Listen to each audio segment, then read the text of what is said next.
Students, ये Indian constitution का 26वां part है और चलिए हम कुछ महत्वपूर्ण प्रश्नों को लेते हैं। आप प्रैक्टिस कीजिए, बार बार सुनिए। तो प्रश्न है, कौन सी एक याचिका अधीनस्थ न्यायालय की कार्यपद्धति का परीक्षण करती है? और आप ऑप्शन में उत्तर दें। ये पीसीएस आईएएस में आया हुआ प्रश्न है। कौन सी एक याचिका अधीनस्थ न्यायालय के कार्यपद्धति का परीक्षण करती है? परमादेश या उत्प्रेषण?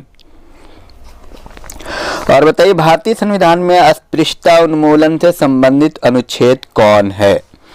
अनुच्छेद 16 या अनुच्छेद 17? ये बार बार आईएएस पीसीएस में आया है, नेट में भी आया है। तीसरा प्रश्न, भारतीय संविधान का कौन सा अनुच्छेद व्यक्ति के विदेश यात्रा के अधिकार को संरक्षण प्रदान करता है? अनुच्छेद 14 या अनुच्छेद 21? और कौन सा एक रिट है जो न्यायालय में कार्यवाही लंबित होने की दिशा में लागू की जाती है? बहुत बेहतरीन है ये। उत्प्रेषण या प्रतिषेध? प्रतिषेध को प्रोहिबिशन भी कहते हैं। और नेक्स्ट, संपत्ति के मौलिक अधिकार को कब समाप्त किया गया था?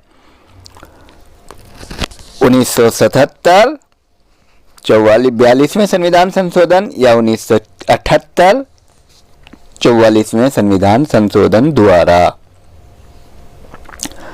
और भारतीय संविधान का छुआछूत उन्मूलन किस अनुच्छेद से संबंधित है? प्रश्न आया हुआ है ये काफी बार। अनुच्छेद 18 या अनुच्छेद 17? संविधान के अंतर्गत मूल अधिकारों का संरक्षक कौन है? राष्ट्रपति या सर्वोच्च न्यायालय? बंधुआ मजदूर उन्मूलन अधिनियम संसद ने कब पारित किया था? 1978 या 1976? और इस तरह से आप मौखिक प्रैक्टिस करें। भारतीय संविधान में जैसा निहित है, कौन सा समानता के मौलिक अधिकार में सम्मिलित नहीं है? चलिए मैं ऑप्शन देता हूं। कानून के समक्ष समानता, सामाजिक समानता तथा इन दोनों में से आपको चयन करना, या कानून के समक्ष समानता, आर्थिक समानता। इन दोनों में कौन सा आप चयन करते हैं? उत्तर का चयन करें। और भारतीय संविधान के अनुच्छेद 13 का मुख्य उद्देश्य संविधान की सर्वोच्चता सुनिश्चित करता है किस क्षेत्र में? नीति निर्देशक तत्व के क्षेत्र में या मौलिक अधिकार के क्षेत्र में? और नेक्स्ट, कौन सी एक याचिका अधीनस्थ न्यायालय के कार्य पद्धति का परीक्षण करती है? अधिकार परीक्षा या उत्प्रेषण? बहुत बेहतरीन प्रश्न है। और कुछ और प्रश्नों को देखता हूं इसी तरह के।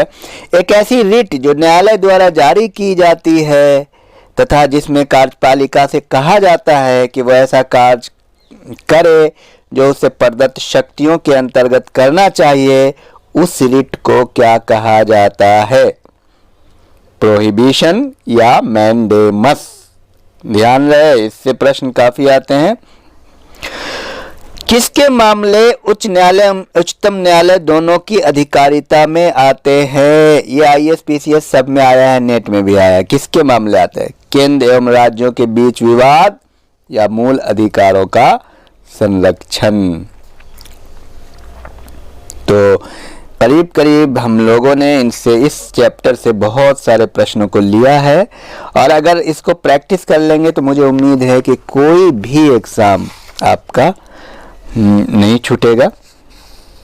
बहुत ही बेहतरीन है।